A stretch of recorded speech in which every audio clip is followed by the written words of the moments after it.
ก้อยปลาใหญ่พี่น้องตามเลยซองว่าแปลงมะนาวพิมพ์เป็นภาษาไทยเห็นเลยเนาะที่ตามกันไว้พี่น้องทีมงานมายามเป็นส่วนไปอาบน้ำพี่น้องสบายดี เป็นส่วนไปอาบน้ำเลยไปในอาบน้ำมาทอกคือเก่าไปเบิ่งผู้สาว เบิกผู้สาวอีกเพราะหลายบ่ผู้สาว เมื่อแล้วผู้สาว โอ้มื้อนี้กินข้าวง่ายกับบาทเนาะพี่น้องมื้อนี้ก็มีทีมงานเฮาเนาะมาลิ้นน้ำหรือว่าสิไปลิ้นน้ำฮ้อนเพิ่นว่ามื้อนี้เพิ่นมาก็เลยให้เพิ่นรับประทานอาหารก็คือก้อยปลาใหญ่เนาะพี่น้องเด้กินอาหารเที่ยงคือเปาสอนอ่อนทั่วเนาะท่านผู้ชมก็คงสิจับได้เอ้าสบายดีบ่สอน กินได้อยู่บ่ที่ปลาใหญ่เนี่ยอาหารพื้นบ้านเฮาได้ลาวเนาะอาหารลาวตอนนี้เพิ่นยังเฮ็ดนำคอมพิวเตอร์เพิ่นเนาะคอมพิวเตอร์เพิ่นจะคัดข้องเล็กๆน้อยๆเนาะครับโทรศัพท์แต่ว่าเอาใส่คอมเลยกินข้าวก่อนมื้อนี้ไปลิ้นน้ำพี่น้องไปลิ้นน้ำมื้อนี้ตอนนี้ก็ฮอดขัวเสียงเรียบใกล้สิฮอดท่าบ้านฮอกนายอเนาะกาสิกายไปเลยทางท่าฝรั่งครับบ่ได้แวะเนาะพี่น้องอันนี้ก็คือบ้านพีน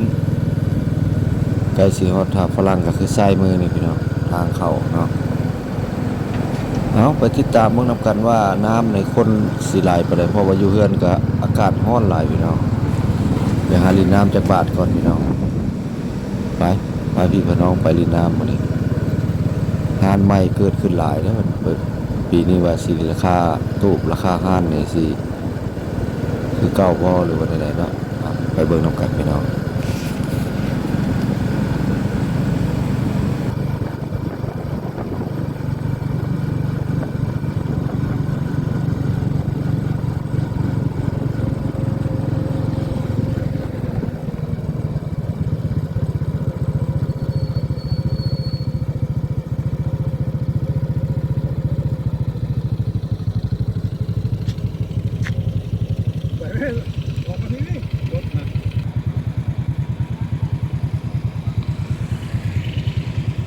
นักท่องเที่ยวเพิ่นกำลังออกมาแต่ถ้าฝรั่งวังสีคามเส้นทางตัวนี้ในแยกซ้ายเนาะหาดท่าเรือนี่บุคคลก็ที่ว่าไปไกลมาไกลเนาะแต่ว่าก็บ่ไกลจากท่ามันทอกแล้วก็ไกลท่าฝรั่งวังสีคามมาก็อยู่ซ้ายมือเนาะทิศกับทิศตะวันออกพี่น้องเนาะเพราะว่า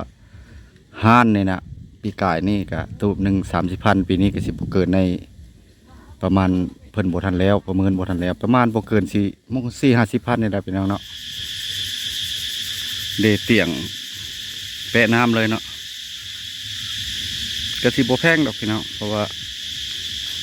ถ้าเฮานั่งตู้นั่งเตียงก็กินอาหารนะเพิ่นก็สิประมาณบ่เกินใน30,000เนาะ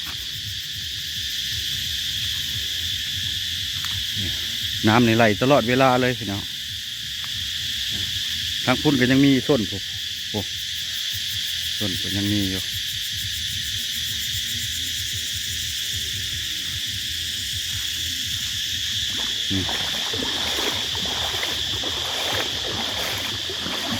เย็นเลยพี่น้องฮ้อนๆนี่ลงมาเล่นนี่หนาวย้อนพวกนั้นนี่นะ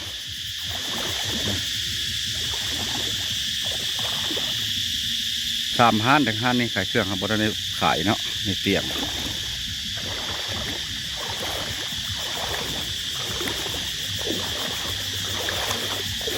ตั้งแปลงก็เห็นก็มานำเที่ยวได้เนาะแข่งขมวนเฮา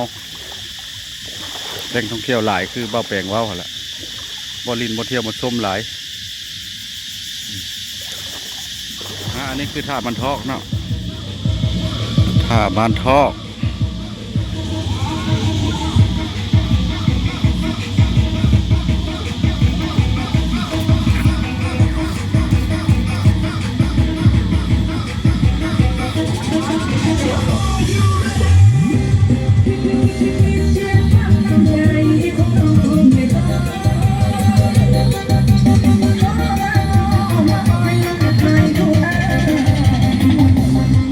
บอกว่าน้องยังต้องหา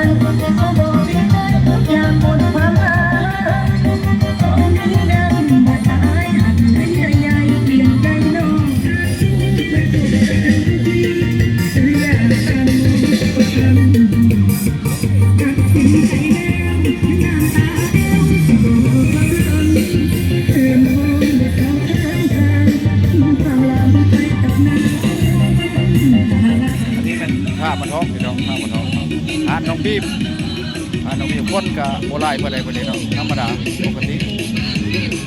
มา2คนเฮาครับเฮาสอนเอาทั่วเนาะบ่แปลงสิพาเลาะบนด้านเทิงพี่น้องทางด้านเทิงหน่อยนึงเนาะอันนี้บริเวณด้านเทิงคือท่ามาทอกนายอเฮาห้องน้ำก็มีค่าบริการเนาะแต่ว่ามาเที่ยวมาชมกันได้เนาะนี่ค่าตีนรถแล้วแม่นเส้นหนึ่ง50,000ค่าตูบละ70,000กีบเนาะปีนี้ขึ้นเพิ่ม20,000พี่น้องเนาะตอนนี้เราอยู่ด้านห้านนี้ห้านน้องบีมเนาะคนวันนี้ก็หลายพอสมควรพี่น้องมากับสอนออนทั่วเนาะมาท่ามาทองนายอเฮา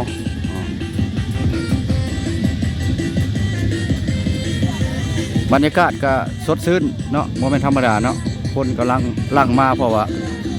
เข้าหน้าสงกรานต์แล้วยังอีก20กว่ามื้อเนาะยัง20วันยัง20วันเนาะพี่น้องก็ฮอดวันสงกรานต์แล้วเนาะมื้อนี้บรรยากาศก็คึกคืนพอสมควรแข่งขมวนเฮาเนาะก็ขนาดเลยเนาะคือท่ามาทองนายอบรรยากาศก็คึกคืนหลายน้ำเย็นสบายเนาะน้ำเขียวขนาดมื้อนี้ถือว่าเพิ่นเช้าตีรถลายมื้อนี้น้องๆเพิ่นเช้าตีรถเนาะขั้นบ่ได้ฮอดวันสงกรานต์เลยพี่น้องเนาะยังซ้ำนี้เนาะท่าบ้านน้องทองนายอเฮาเนี่ยขนาดเลย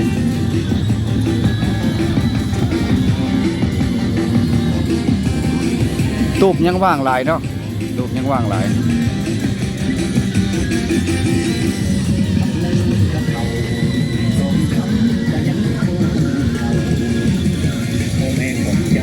สอนออนทั่วเพิ่นนั่งเฝ้าห้านนะโอ้บรรยากาศมันนี่คักหลายพี่น้องบรรยากาศคักหลายไปเลย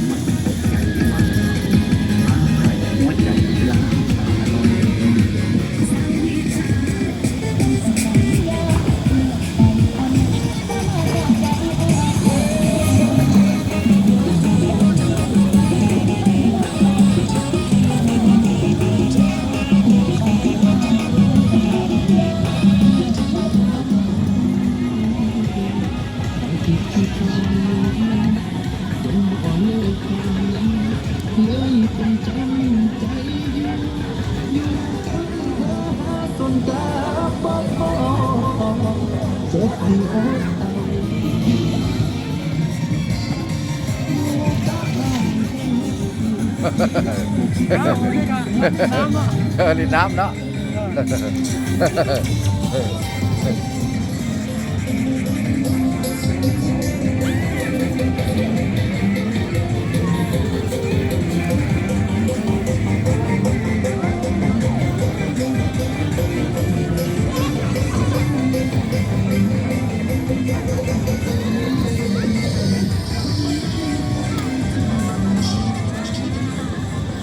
บรรยากาศยามแรงพี่น้องคนก็เริ่มเพิกแน่แล้วเนาะมันอากาศบดล่ะพอว่าลิ้นลายกันหนาวได้พี่น้องเพราะว่าประมาณ4 โมงหรือว่า5 โมงเนี่ยผ่าบังได้แต่เว้นบังหน่อยผ่าเนาะคลิปนี้ก็ค่ำแล้วพี่น้องเนาะมาท่าบันทอกเนาะบันทอกนายอเฮาเป็นขมวดแต่นี่เขาสงกรานต์นี่ก็คนก็เริ่มมาเนาะขย่อยมาทีเล็กทีน้อยแต่ว่าในสงกรานต์ก็ถือว่า